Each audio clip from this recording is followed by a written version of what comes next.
వేరే మహిళలు కాబట్టి రోజా గారి గురించి ఏమన్నా ఒక మాట చెప్పాలంటే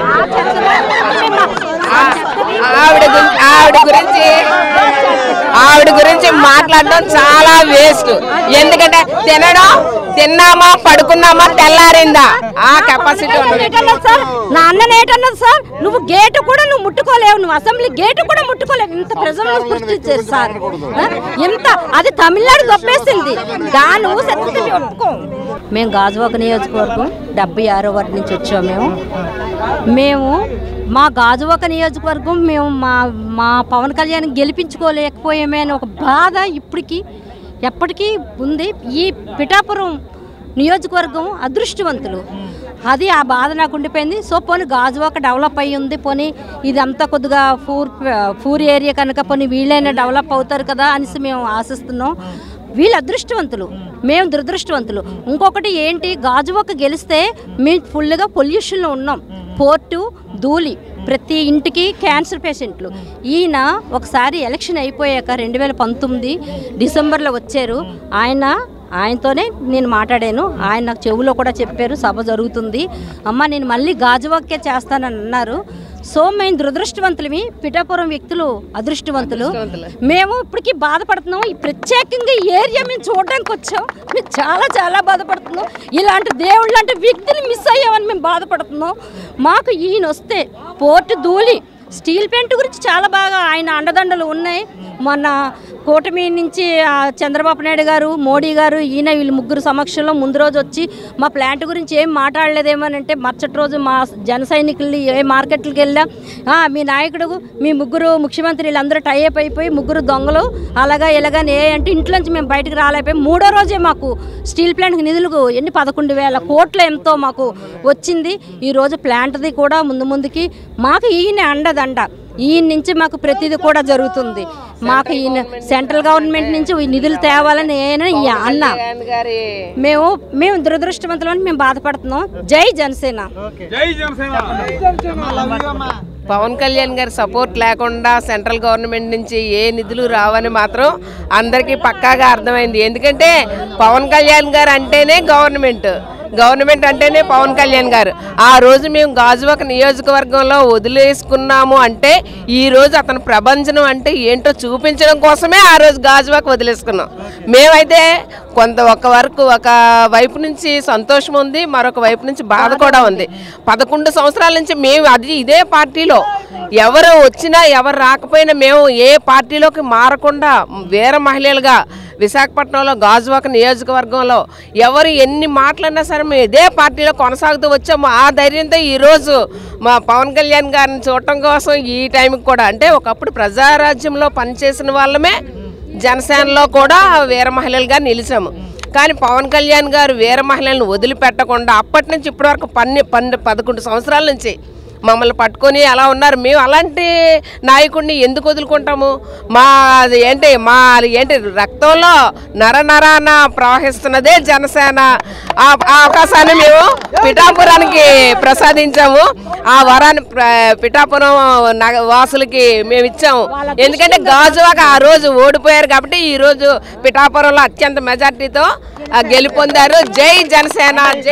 ఈ సందర్భంగా పిఠాపురం ప్రజలకి మీరేమైనా చెప్పాలంటున్నారు?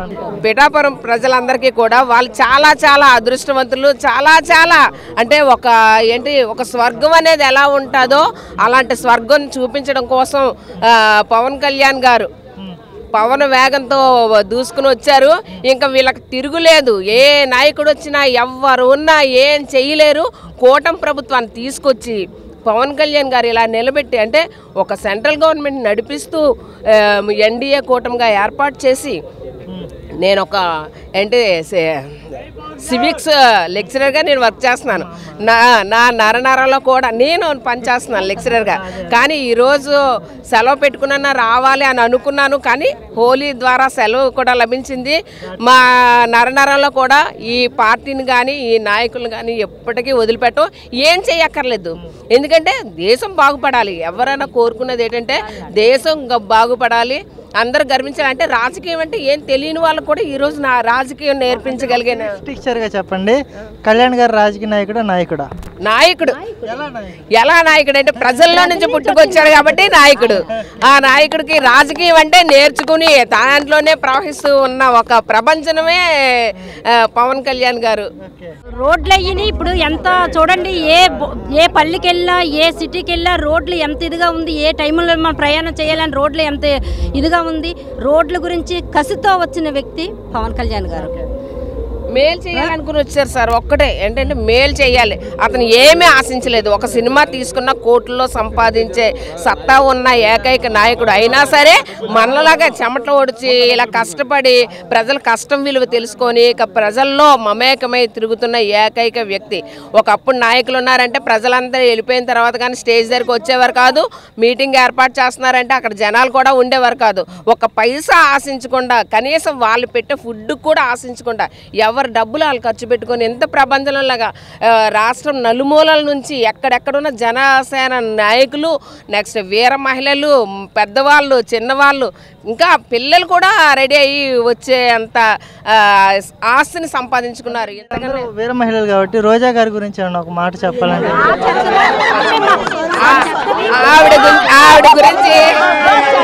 ఆవిడ గురించి మాట్లాడడం చాలా వేస్ట్. ఎందుకంటే తిన్నామా పడుకున్నామా తెల్లారిందా ఆ కెపాసిటీ నా అన్న ఏటన్నది సార్, నువ్వు గేటు కూడా నువ్వు ముట్టుకోలేవు, నువ్వు అసెంబ్లీ గేటు కూడా ముట్టుకోలేవు. ఇంత ప్రజలను సృష్టించారు సార్. ఎంత అది తమిళనాడు గొప్పేసింది. దాని ఒప్పుకో రోజా పేరు కదండి. రాబోయే కాలంలో భారతదేశానికి ప్రధాన పౌరుడు మన పవన్ కళ్యాణ్ గారే అవుతారు ఖచ్చితంగా. ఏ రోజుకైనా 100% ఆయన వంకే దేశం చూస్తుంది, ప్రపంచం చూస్తుందండి. ఎందుకంటే ఇప్పటివరకు కూడా రాజకీయం అంటే ఎలా ఉంటుంది ఏంటి అనేది ఓట్లు వేయడం వరకునే తప్ప అందులో ఎన్ని అవకతవకలు ఉంటాయి అనేది ఈయన డిప్యూటీ సీఎం అయిన తర్వాత, ఆయన పదవిలోకి వచ్చిన తర్వాత ప్రతి ఒక్కటి కూడా వైఎస్ఆర్సీపీ పార్టీలో జరిగిన అవకతవకలన్నీ బయటికి తీసుకొచ్చి ఇంత అలా ఉంటుందా రాజకీయం అంటేని, ఇలా వాళ్ళు రాష్ట్రాన్ని దోచుకుంటారా అనేది ప్రజలకి కళ్ళకి కట్టినట్టు చూపించారండి. దీన్ని బట్టి ప్రజలందరూ ఆలోచిస్తున్నారు. మనం ఓటేస్తే ఏ నాయకుడికి వేయాలనేది చిన్న పిల్లోడి దగ్గర నుంచి ముసలి తాత వరకు కూడా అర్థం చేసుకునే జగన్ చేశారనేది ఏంటంటే ఎప్పుడు కూడా మనం అడుక్కునేటట్టు తయారు చేయకూడదని మనుషుల్ని. చేప పట్టి ఇస్తే మనిషి గొప్పవాడు కాదండి, చేప పట్టడం అంటే నేర్పించడం అనేది గొప్పతనం. ఆయన ఎప్పుడు కూడా ప్రజల్ని ముష్టోళ్ళ కింద దేహికి, మనం చూడండి గుళ్ళకి వెళ్తే మనం 5 రూపాయలు 10 రూపాయలు వేస్తాం కదా, అదేవిధంగా మనం 5 రూపాయలు 10 రూపాయలు వేస్తే ఆయన 10,000 15,000 రూపాయలు 5,000 రూపాయలు ఇలాగా అంటే మనం ముష్టి అందుకున్నాం. కానీ ఇప్పుడు కూటమి ప్రభుత్వం ఉందో చూడండి, ముష్టి కాదు, వాళ్ళకున్న చదువుని బట్టి వాళ్ళకి ఉద్యోగాలు, ఉపాధి పథకాలు ఎలా ఏర్పాటు చేయాలి, రాబోయే తరానికి పిల్లల్ని ఏ విధంగా మంచిగా తయారు చేయాలి, గ్రామాలని ఏ విధంగా, అసలు గ్రామాలంటే ఏంటి, పంచాయతీరాజ్ వ్యవస్థ అంటే ఏంటి, ఆ పంచాయతీరాజ్ సంస్థలంతటినీ కూడా ప్రతి దాని మీద ఆయన రంగులు వేసుకున్నాడు వైఎస్ఆర్సీపీ వాడు. ఆయన రంగులు వేసుకున్నాడు. ఆయన ఇంట్లో కష్టార్జితం కాదు, అది ప్రజల సొమ్ముని ఎంతో దుర్వినియోగం చేశారు. కానీ ఇప్పుడు ప్రజల యొక్క పంచాయతీలు అనేవి ప్రజలే దాని యొక్క నిధుల్ని ఉపయోగించుకోవాలి అనే విధంగా మొత్తం దేశం మొత్తం మీద మన రాష్ట్రంలో ఉన్న మొత్తం పంచాయతీ సర్పంచులందరికీ పంచాయతీ గ్రామ సభలు పెట్టి వాళ్ళకి నిధులు ఇచ్చి గ్రామ స్వరాజ్యం కోసం వాళ్ళకి ఏమేమి అవసరం అనేది వాళ్ళే నిర్ణయం చేసుకుని వాళ్ళ గ్రామాన్ని డెవలప్ చేసుకున్నారు. అది పంచాయతీరాజ్ అంటే. సర్పంచులందరూ గతంలో వైఎస్ఆర్సీపీ వచ్చినప్పుడు సర్పంచులందరూ మూలకెళ్ళిపోయారు. కానీ అలాంటి సర్పంచులందరినీ బయటికి తీసుకొచ్చారు. సెకండ్ థింగ్, అటవీ శాఖ నుంచి ఎంతో బయటికి పోతా ఉంది. గంజాయి పండించడం, అలా ఎర్రచందనం, అలాంటివన్నిటికి మన నాయకుడు తీసుకున్నాడు దాన్ని అభివృద్ధిని చేయటం కోసం. అది భారతదేశానికి చాలా ఇంపార్టెంట్ మొక్కలు అనేవి దాన్ని తీసుకున్నారు. థర్డ్ థింగ్, గిరిజనుల గురించి ఈ రోజుకి వచ్చి ఎవరూ ఆలోచించలేదు. వాళ్ళు అసలు మనం ఇన్ని ఫెసిలిటీస్ వచ్చినా ఇంకా మనకి ఇవ్వలేదే, ఇంకా నిండలేదే నా ఒడి అంటారు, ఇంకా ఒడిలు నిండలేదంటారు. కానీ వాళ్ళు ఏ పరిస్థితిలో ఉన్నారు, ఎలా జీవిస్తున్నారు, వాళ్ళు ఏం తింటున్నారు, వాళ్ళు ఏ రోజైనా మాకు అది కావాలి ఇది కావాలని వాళ్ళు ఏమన్నా అడిగారా? కానీ ఈరోజు ధైర్యం చేశారు. నక్సలైట్లు నా బాంబులు పేల్చినా నాకు భయం లేదు, పోతే పోతాను, ఒకసారి నేను ప్రజల కోసం వచ్చాను అని చెప్పేసి గిరిజన ప్రాంతాలకు వెళ్ళి వాళ్ళకి రోడ్లు వేశారు. ఈరోజు ప్రజలందరూ కూడా స్థానంలో గుండెల్లోని ఆయన శాశ్వత చిరునామా తెచ్చుకున్నారు. అలాంటి నాయకుడు అనేడు ఏ రోజుకైనా మన భారతదేశానికి ప్రధాన పౌరుడు అవుతారు. ఆయన మోదీ, ఈరోజు మోడీ గారు ప్రధానమంత్రి అయ్యారంటే కూటమి ఉంది కాబట్టి ఈరోజు మోడీ గారు ఆ స్థానంలో ఉన్నారు. అందుకోసమే మోడీ గారు ఎవ్వరికి ఇవ్వలేనంత ప్రాధాన్యత ఆయనకి ఇస్తారు. అది మన యొక్క ఆంధ్ర ప్రజల అదృష్టం. అలాంటి ఆయన్ని ఎవ్వరూ వదులుకోవండి. ఎంత ఖర్చు అయినా సరే, మేము 1000 కాదు 100 కాదు, ఎంత ఖర్చు పెట్టినా ఆయన సమావేశం అవుతుందంటే మేము వస్తాం. మేము వచ్చి ఆయన యొక్క మొహం చూస్తే మాకు ఎంతో పవర్ వస్తుంది. ఎందుకంటే ఆయన యొక్క మనం ఎప్పుడైనా సరే మంచి వాళ్ళ మధ్య మనం పెరుగుతూ ఉంటే మంచిని మనం తీసుకుంటూ ఉంటాం. అదే చెడు మధ్య ఉంటే కనుక చెడునే వస్తుంది. మనం ఇప్పుడు అందరం కూడా ఏంటంటే మంచి ముందు వెళ్తున్నాం. మనల్ని చూసి మా వెనకాల ఎంతోమంది వస్తున్నారు సొంతంగా డబ్బులు పెట్టుకుని.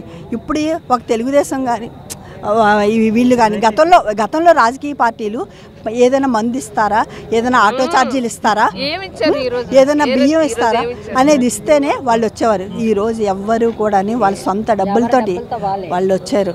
వచ్చి ఇంత టైం ఫ్యామిలీని పక్కన పెట్టి ఆడవాళ్ళు వచ్చామండి. ఎందుకు వచ్చాము? ఆయన యొక్క గొప్పతనాన్ని బట్టి వచ్చాము. కానీ పవన్ కళ్యాణ్ గారు వల్ల ఒక విషయం తెలుసుకున్నారండి ప్రజలందరూ. ఏంటంటే అసెంబ్లీ అంటే ఏంటి, అందులో ఎవరు కూర్చుంటారు, ఎవరు ఏం మాట్లాడతారు అన్న విషయం. ఎందుకంటే ప్రతిరోజు అసెంబ్లీ సమావేశాల్లో పిల్లలందరూ పార్టిసిపేట్ చేస్తున్నారు. పవన్ కళ్యాణ్ కనిపిస్తారు, ఏం మాట్లాడతారు, మీ అంటే ఏంటి అనేది, అందులో ఎంతమంది ఉంటారు, డిప్యూటీ సీఎం అంటే ఏంటి. ఒకప్పుడు డిప్యూటీ సీఎం అంటే అసలు అంటే 5గురు మారారు వైసీపీ పరిపాలనలో. అంటే ఏటో కూడా ఎవరికో తెలియదు, అందులో ఎవరున్నారో కూడదు. అంటే డిప్యూటీ సీఎం పదవికి వన్నీ తీసుకొచ్చిన వ్యక్తి పవన్ కళ్యాణ్ గారు. ఈరోజు పిఠాపురం ప్రజలు చాలా అదృష్టవంతులు. కళ్యాణ్ గారిని చూసి అదే అండి, అంతే అండి. Thank you very much.